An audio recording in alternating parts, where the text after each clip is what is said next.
காற்றை எடை போட முடியுமா? நீங்கள் பணத்தை வேணால் எடை போடுவீங்க, எண்ணுவீங்க கரன்சி மிஷினில்.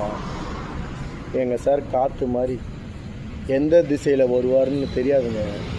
அவர் சைலண்ட்டுக்கு பின்னாடி எவ்வளோ விஷயம் இருக்கும். அவர் ஒருத்தர் வாயை மூடிட்டு இருந்தால், கம்முன்னு போயிருந்தா எதுவும் சொல்ல மாட்டார், எதுவும் பண்ண மாட்டார்னு நினைக்கிறீங்களா? அவர் நேரம் வந்துச்சு சார். அவர் கரெக்டான டைமில் வந்திருக்காரு.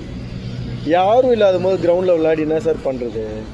சில பேர் சொல்கிறாங்க இந்த டைமில் அவர் வந்துருக்கூடாது, ரொம்ப டஃப்பான டைம்னு. எல்லாம் இருக்கும்போது வந்தால் தானே சார் அது கரெக்டான இது. யாரும் இல்லாத போது, ஒருத்தர் இருக்கும்போது 2 பேருக்கு மேலே வரக்கூடாது சார். எல்லோரும் இருக்கணும், அந்த டைமில் ஜெயிக்கணும் சார். அது தளபதியாக தான் இருக்கும் சார். நன்றி. பார்க்கத்தானே போகிறீங்க. ரஜினி சார் சொல்கிற மாதிரி இந்த காளியோட ஆட்டத்தில் எங்கள் தளபதியோட ஆட்டத்தை